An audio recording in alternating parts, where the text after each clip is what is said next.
yourself being a coach that loves to have a true passion to help athletes out, what type of demands are athletes faced with now? Tell you, it's really changed, Carl. I don't know how your generation, you're kind of in between myself and the kids nowadays, but probably closer to me. But when we were in school, our summers were free. You know, we did some running here and there. You know, we played at the playground. We played baseball, we played football, we played basketball at the park. We did a lot of our summer activities. Now we're putting such demands on kids. I think we're really limiting their opportunities by doing that. You know, I have a buddy who has an eighth grader who's playing AAU basketball at 10 in the morning, going to a football practice at noon in the summer, playing on 2 football teams in the fall, trying to play in a soccer league. We're putting so much demands on these kids with their time. We're kind of pushing them away from being multiple sport athletes. We had so many of us were multiple sport guys. I think we're losing that in today's society by putting all these demands. I really wish as a high school coach that you could shut the doors of the school June 15th and not open up the school until August 1st. But if you do that, you're going to be way behind everybody. You can't as a coach. But I wish someday we would look back and say, hey, you know, what's best for the kids? Sometimes that gets caught up in this whole equation. And to me, sometimes letting the kids be kids. I know my daughter's only 4. I'm not sure what happened if she's going to go, if she's even going to do anything athletically. But I know during the summer we're going to take at least a week or 2 every year to go on a vacation and do something. I think we put such demands on these kids and force them to make choices on sports and activities at such an early age. I'm really worried about that faction of athletics and where it's heading right now. Wow, wow. Well, a lot of that comes from different environments. You know, you have some environments like East Chicago where a lot of the athletes come from maybe low income homes. So there's an opportunity for them to get out and be seen. To where you have different environments that can have more time with family time and can actually afford to go on vacations, you know, like yourself. But what kind of stories have you encountered in your time as being a coach? Recruiting's been a lot of fun. It's like college coaches, you know, it's like going in a grocery store. Some coaches want an apple, some want an orange, and I learned that lesson pretty quick. One of the first years I was there, we had Sam Daniels, Kyam Gillis, Jamie Stewart, Talon Valiant, David Rodriguez. We had coaches coming in from all over the country, and some colleges would like Talon best. Some would like David Rodriguez, some would like Sam. I quickly realized it's not in the eye of the high school coach or even the athlete, it's in the eye of the beholder who's the college coach. And some recruiting, you know, expect the unexpected because you don't know what you're going to get. Some recruiting things go like that, some take forever. You know, Kawan Short was a kid that, you know, we had to beg to play football his freshman year. Wow. And he came out, obviously his size attracted a lot of attention, and a friend of mine was at Purdue at the time, Mark Hagan, recently left to go back to his alma mater at IU, and called me during Kawan's junior year of basketball, about February, and said, hey, I hear you got a big guy there. And I said, yeah. And he said, well, we're trying to get some film on him, and I got some calls during the state championship game, and one was Mark Hagan from Purdue. He said, get Kawan down here as fast as we can. It happened to be spring break the following week, so Judah Parks and myself loaded him up, drove down, and unbeknownst to Kawan, I knew the night before, Coach Hagan had called me and said they were going to offer him a scholarship, and we got down to Purdue. They handed him the paperwork down there in the office, and he had the opportunity to look at it. And really was an eye-opening experience to see a Division I offer to a kid that you really love and admire, like Kawan Short,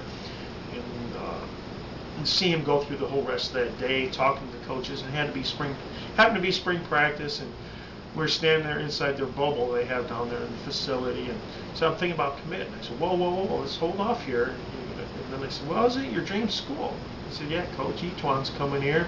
It's been my dream school. Well, we were down at Purdue there for the spring practice, and Coach Tiller, during a break, said, hey, Kawan, I'd like you to be our first 2008 committee. Introduced him as that. Kawan looked at everybody and said, well, Coach, actually, I want to be the first commitment for the 2008 class. And a bunch of the kids jumped on him. Ryan Baker won from Chittard. play for Purdue now with the Miami Dolphins, just really gave him a big hug and jumped on him, all the kids. It was really a neat thing. And then we went back in and sat him down and explained to him what a verbal commitment meant, to make sure that he wasn't going to look in any other schools, and to realize that his recruiting was over. And to his word, Kwan never budged from that. Had to work very, very hard through no fault of his own for some academics, and really wasn't set up for him to get down to Purdue. He really had to work his senior year in the classroom. Like I said, for no fault of his own, was set up in some wrong classes and had to take some extra classes, and really worked his rear end off to get where he's at. And very, very proud of that young man and what he's accomplished. Just outstanding. And to see how hard he's worked is great for East Chicago as a whole. Wow. So you had the opportunity of working with different coaches. So I want to start with football.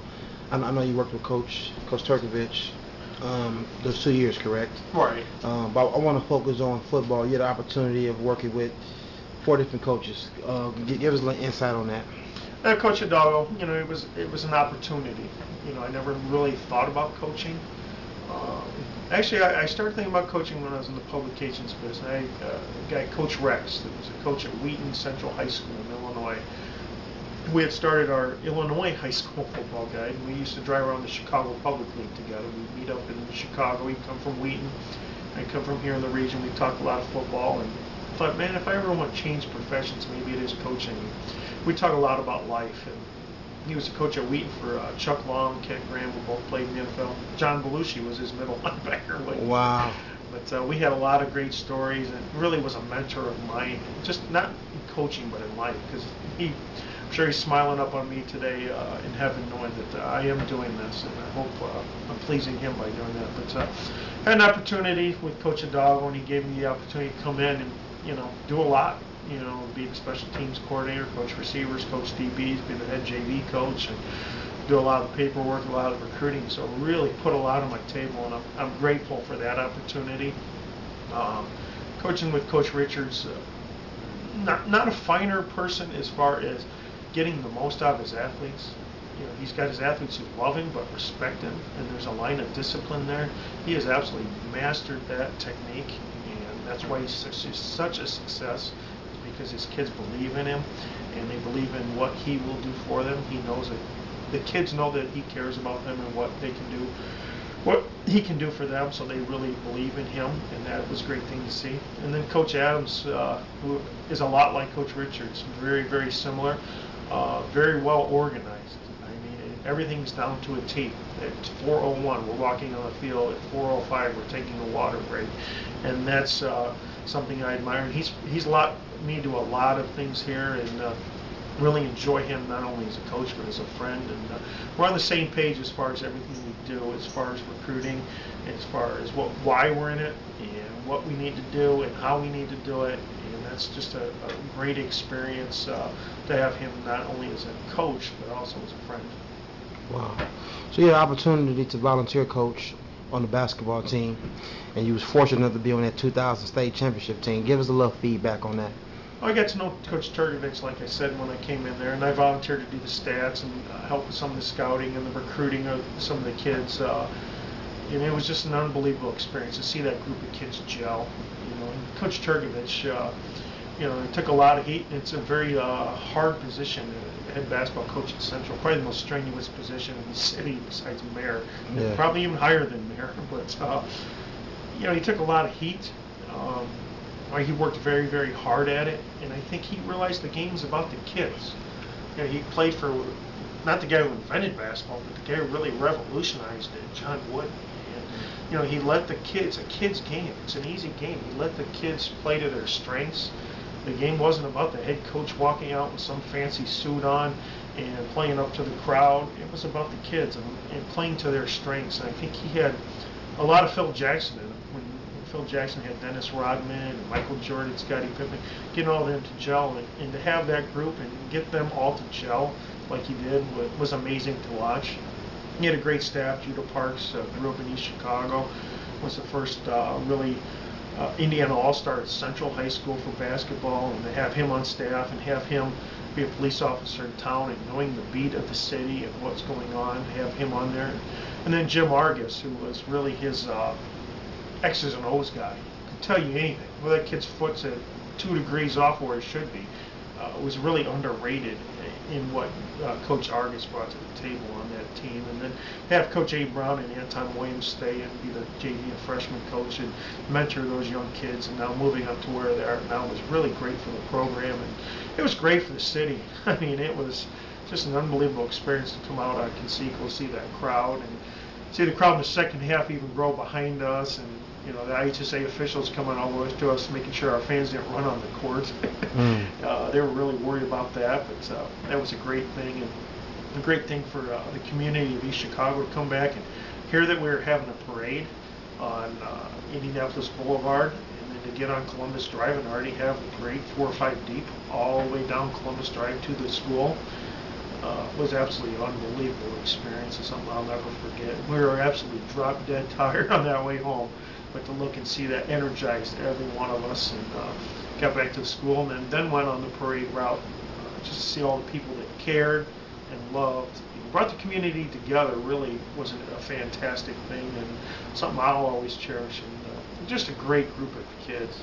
You know, you hear it a lot about Etwan and how great he's doing. We're all proud of that, and KK and Angel recently signed in a contract to play over in Spain, but you didn't hear a lot about the role players, the Terry Weathers, the DeAndre Joneses, the Anthony Sains, Terrell Connor and Bryce Walker were just starting to come on the scene and played vital roles on that team, as well as Marcus Johnson. Those role players are what really put that team over the top. DeAndre Jones, Terry Weathers had a great tournament, and are fortunate enough to still be playing college basketball. Not at that D1 level, but they have found the right niche for them personally, and they're going to be big-time successes in life. Wow. Now you're working with Coach Adams. His first year at Central. This season you guys were 5-5, correct? Yes, we did. What kind of expectations does Coach Adams put on his coaches as well as his athletes, and what do you guys predict for next season? I'm not going to predict a record, but I think we're going to be a lot more successful than we were this year. I think we have a lot of kids that have bought into the system. Our numbers have improved. We have 147 kids that have entertained interest in playing football. We get half them to stick with it. We have a great freshman group. We have an 8th grade group that was undefeated with a lot of size and some great athletes coming up. Working to improve the numbers in our junior to be and our senior to be class, so we're excited about them. Phil, we have an outstanding quarterback in Everett Coleman, who is a Division I recruit. We have to get out there and market him and get him where he can be known by the Division I coaches. We feel Martavius Carter, Montel Smith are going to be some big-time playmakers. We have some big, huge young offensive linemen, if they develop, stay with football, get stronger, that can be outstanding potential college players if they work hard and see their reward can lead them to the next level. So we're really, really excited about the kids we have coming back, the future of the program. Got a great coaching staff. We have Colin McCullough and Ben Faulkner, 2 guys from Bishop Knoll, young guys that have come over. We have Judah Parks, who's joined us on the staff. We have Jay Novak, who works over at the Freshman Academy now, working on the staff. So we're looking to add some more coaches next year. And we're really excited about the direction of Central. Obviously, with the new artificial turf field set to come in, and they let us redesign the locker room. So we're looking forward to see how that turns out. And the future of Central football, we hope, is very bright. Do you believe East Chicago Central football can ever win a state championship? Yes, I do, or I wouldn't be sitting here. I think we have to be realistic in the steps we take to get there, but I do think eventually, yes, it can be done. It will be done.